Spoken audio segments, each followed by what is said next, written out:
இன்னைக்கு சூப்பரான ஒரு பிரியாணி பண்ண போகிறேன். ரொம்ப சிம்பிளாக ஈஸியாகவே பண்ணலாம். டேஸ்ட்டும் ரொம்ப நல்லா இருக்கும். இதுக்கு முன்னாடி ஃபிஷ் பிரியாணி, மட்டன் கப்ப பிரியாணி செஞ்சுருந்தேன். இன்னைக்கு சுவையான தலப்பாக்கட்டு சிக்கன் பிரியாணி எப்படி செய்கிறதுன்னு இந்த வீடியோவில் பார்க்கலாம். ஃபர்ஸ்ட் பிரியாணிக்கு தேவையான மசாலா ரெடி பண்ணலாம். ஒரு மிக்ஸி ஜாரில் 2 டீஸ்பூன் மல்லி, 1/2 டீஸ்பூன் நல்ல மிளகு, 1/2 டீஸ்பூன் சோம்பு, 1 டீஸ்பூன் ஜீரகம், 6 பீஸ் பட்டை, ஒரு பிரியாணி இலை, ஒரு ஜாவித்ரி, 10 கிராம்பு, 3 ஏலக்காய், ஒரு நட்சத்திர சோம்பு, கொஞ்சம் cashew சேர்த்து நல்லா ஸ்மூத்தாக பவுடர் பண்ணி எடுக்கலாம்.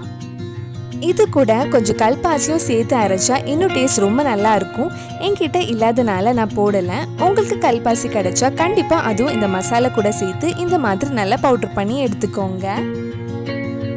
அடுத்தது இன்னொரு மிக்ஸி ஜாரில் 200 கிராம் சின்ன வெங்காயம் எடுத்திருக்கேன். அது கூட 12 பூண்டு, 1 பீஸ் இஞ்சி, கொஞ்சம் புதினா இலை, கொஞ்சம் மல்லி இலை, 4 பச்சை மிளகாய் சேர்த்து கொஞ்சம் தண்ணி ஊற்றி நல்லா ஸ்மூத் பேஸ்ட்டாக அரைச்சி எடுக்கலாம். பிரியாணிக்கு தேவையான மசாலா மற்ற இன்க்ரீடியன்ட்ஸ் எல்லாம் டீட்டெயிலாக கீழே டிஸ்கிரிப்ஷனில் கொடுத்துருக்கேன். இந்த மாதிரி நல்லா நைஸாக ஸ்மூத்தாக அரைச்சி எடுத்துக்கோங்க. இப்போ பிரியாணி பண்ணுறதுக்கு கொஞ்சம் எண்ணெய் ஊற்றலாம். அது கூட 2 டேபிள் ஸ்பூன் நெய்யும் ஆட் பண்ணுறேன். எண்ணெய் சூடானதும் இதில் நம்ம அரைச்சி வச்சிருந்த வெங்காயம், புதினா, மல்லி பேஸ்ட் இதில் சேர்த்து நல்லா வதக்கலாம். இந்த பச்சை வாசனை எல்லாம் போய் வெங்காயம் நல்லா வதங்கி இதில் இருக்கிற தண்ணி எல்லாம் கொஞ்சம் வத்தினதுக்கு அப்புறம் நம்ம மசாலா ஆட் பண்ணலாம்.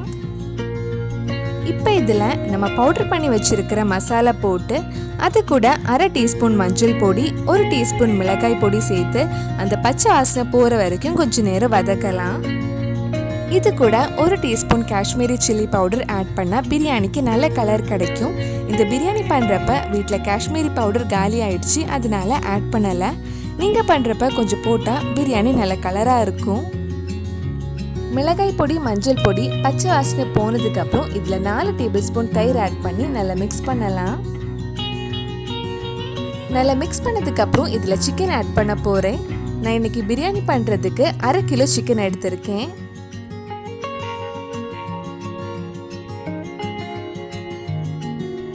சிக்கன் போட்டு இந்த மசாலா கூட நல்லா மிக்ஸ் பண்ணதுக்கு அப்புறம் கொஞ்ச நேரம் இந்த சிக்கனை வேக வைக்கலாம்.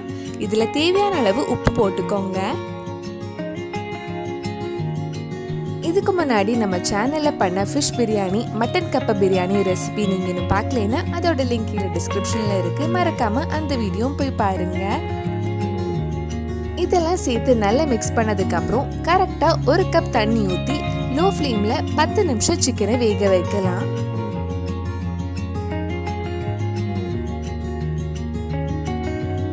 பத்து நிமிஷம் லோ ஃப்ளேமில் மூடி வச்சு சிக்கனை வேக வச்சுக்கோங்க. சிக்கன் 10 நிமிஷம் கொஞ்சம் வெந்ததுக்கு அப்புறம் இதில் மறுபடியும் 3 கப் தண்ணி ஊற்றலாம்.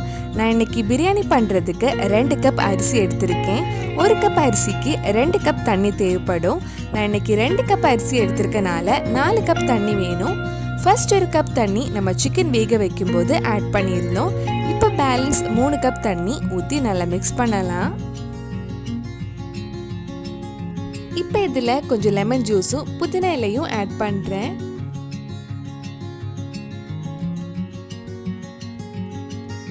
எல்லாம் மிக்ஸ் பண்ணதுக்கு அப்புறம் டேஸ்ட் பார்த்துட்டு தேவைப்பட்டால் கொஞ்சம் உப்பு ஆட் பண்ணிக்கோங்க. இப்போ டேஸ்ட் பார்க்கும்போது உப்பு கொஞ்சம் லைட்டாக தூக்கலாக இருந்தால் தான் பிரியாணி வெந்ததுக்கு அப்புறம் உப்பு கரெக்டாக இருக்கும். லைட்டாக கொதிச்சதுக்கு அப்புறம் அரிசி போடலாம்.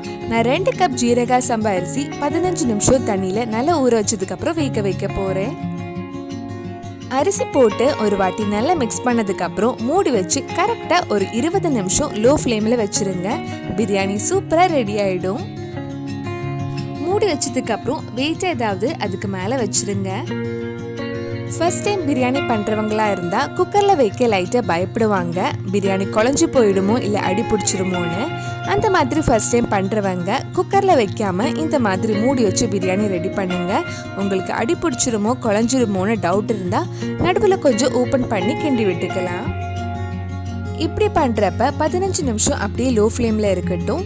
அதுக்கப்புறம் வேணால் ஒரு வாட்டி லைட்டாக கிண்டி விட்டுக்கோங்க. ஆனால் கரெக்டாக லோ ஃப்ளேமில் 20 நிமிஷம் நீங்கள் வச்சாலே சூப்பராக பிரியாணி ரெடி ஆகிடும். ஓப்பன் பண்ணும்போதே வாசனை தூக்கலா இருக்கு. இது ஓப்பன் பண்றதுக்கு கொஞ்சம் முன்னாடி நடுவில் கொஞ்சம் கிண்டி விட்டுருந்தேன். நம்ம தலப்பாக்கட்டு பிரியாணி சூப்பரா ரெடியா இருக்கு. இதுல கொஞ்சம் காஷ்மீரி சில்லி பவுடர் மட்டும் ஆட் பண்ணியிருந்தா ஹோட்டல்ல கிடைக்கிற அதே பிரியாணி கலர் வந்திருக்கும். கண்டிப்பா நீங்களும் இந்த சுவையான தலப்பாக்கட்டு பிரியாணி உங்க வீட்டில் செஞ்சு பாருங்க. பிடிச்சிருந்தா இந்த வீடியோவை லைக் பண்ணுங்க, உங்க ஃப்ரெண்ட்ஸ் அண்ட் ஃபேமிலிக்கு ஷேர் பண்ணுங்க. வேற என்னெல்லாம் நான்வெஜ் ரெசிபிஸ் நம்ம சேனலை ட்ரை பண்ணலான்னு கீழே கமெண்ட் பாக்ஸ்ல சொல்லுங்க. நீங்க இன்னும் என்னோட சேனலை சப்ஸ்கிரைப் பண்ணலைன்னா மறக்காம சேனலையும் சப்ஸ்கிரைப் பண்ணுங்க. கூடவே அந்த பெல் ஐக்கனை பிரஸ் பண்ணா நான் புது வீடியோ போட்ட உடனே உங்க போனுக்கு நோட்டிஃபிகேஷன் வந்துடும்.